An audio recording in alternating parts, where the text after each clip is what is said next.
Em nome do Pai, do Filho e do Espírito Santo. Amém. Nós pedimos, Senhor, a graça do vosso Santo Espírito sobre cada um de nós, que venha nos auxiliar para meditarmos a vossa palavra, compreender os mistérios da nossa salvação e cada vez mais nos conduzir assim no caminho de nossa conversão. Por Cristo, nosso Senhor. Amém. Meus irmãos e irmãs, estamos aí meditando hoje o capítulo 15 de São Lucas, versículos de 1 a 10, nesta quinta-feira da 31ª semana do tempo comum. Naquele tempo, os publicanos e pecadores aproximavam-se de Jesus para o escutar. Os fariseus, porém, e os mestres da lei criticavam Jesus. Este homem acolhe os pecadores e faz refeição com eles. Então Jesus contou-lhes esta parábola.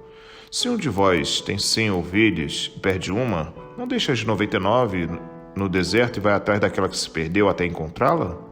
Quando a encontra, coloca nos ombros com alegria e, chegando a casa, reúne os amigos e vizinhos e diz: alegrai-vos comigo, encontrei a minha ovelha que estava perdida.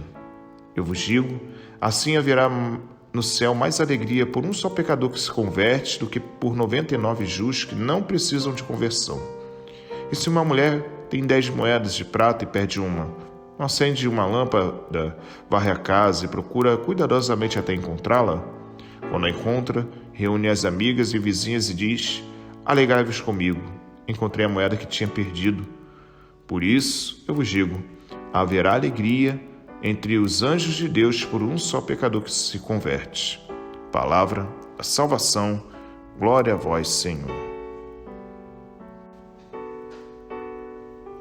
Meus irmãos e irmãs, meditando este capítulo 15, versículos de 1 a 10, hoje do Evangelho de São Lucas, precisamos sempre, quando vamos olhar para uma passagem do Evangelho, perceber o contexto que ela se faz presente e para quem é dirigida, principalmente sobre as falas de Jesus, que nos faz ter um horizonte de perceber justamente o que está ali por trás.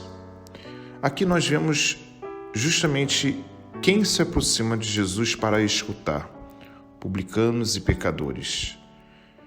Mas ouvimos também de outro lado, um outro grupo, os fariseus e os mestres da lei, que criticavam Jesus. Este homem acolhe os pecadores e faz refeições com eles. E aqui Jesus coloca essa parábola, esse capítulo 15, lógico, é chamada as parábolas da misericórdia. Mas é algo que nós precisamos atentar-nos justamente, e aqui que eu quero me ater esta meditação de hoje. Quando Jesus coloca justamente a parábola para quebrar a resistência e a dureza do coração destes homens. Mas por que eles são tão difíceis?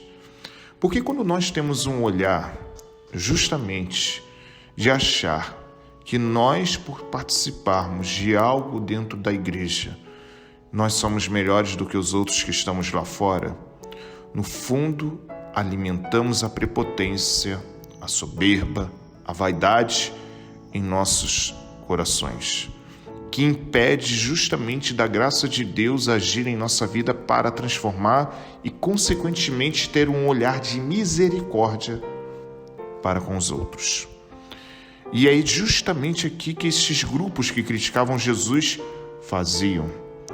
Porque o nosso olhar desumano e muitas vezes alienante da nossa caminhada de fé, que muitas vezes achamos que é a fé em nosso Senhor Jesus Cristo, mas é fruto justamente do nosso apego em nós mesmos, nos faz perceber a distância que nós estamos dele nas nossas atitudes e na forma como tratamos os outros, principalmente aqueles que retornam ou que voltam à igreja.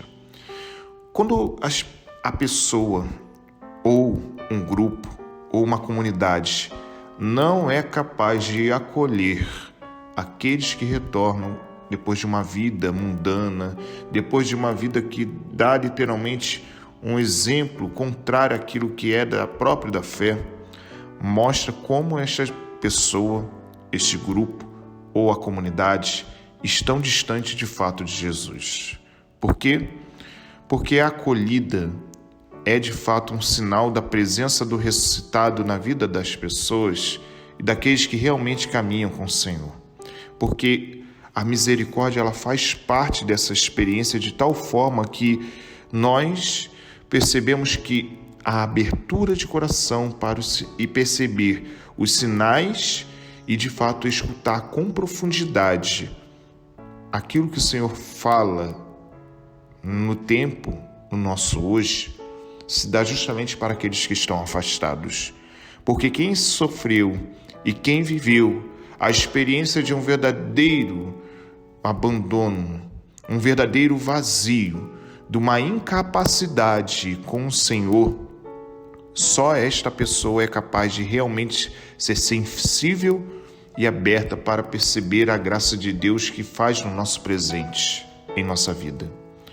E é por isso que não digo que só aqueles que estão, por isso que eu falo justamente desse movimento que pode existir, de pessoa, grupos ou até mesmo comunidades que trazem dentro de si uma experiência de uma verdadeira cultura de destruição que parte da inveja, da vaidade, do orgulho e da rejeição aos irmãos que retornam à caminhada. Nós não podemos ser verdadeiros túmulos numa vida com o outro. Nós precisamos aprender a ser ressurreição. E a experiência da ressurreição é justamente quando nós nos colocamos a escutar Jesus e realmente a transformar o nosso modo de viver. Que é assim que este grupo fazia diante do Senhor. E tanto que Jesus mostra que há uma alegria muito maior de um só pecador que se converte do que 99 justos que não precisam de conversão. Só que muitas vezes o achar que não tem conversão é a nossa pior desgraça na nossa vida espiritual. Porque quando nós colocamos nesse patamar, abrimos mão da virtude máxima que nos abre para todas as demais e para os dons e as graças de Deus, a humildade. É aqui que nós precisamos perceber como esse olhar da misericórdia só é possível quando realmente somos humildes, quando realmente somos tocados na nossa esterilidade do amor e assim somos capacitados por Ele a transformar a nossa vida e realizar a obra da sua graça em nós. Porque senão somos capazes de verdadeiramente não sermos fiéis ao discipulado de Jesus, de sermos realmente homens e mulheres que sejam capazes de até mesmo descer, de elevar o outro acima de si para fazê-lo aproximar de Jesus. Isso é um caminho que só é possível quando realmente fazemos uma experiência com o Senhor. E é onde nós precisamos parar diante deste evangelho e perguntar: o que falta para que meu olhar sobre o outro seja um olhar da misericórdia?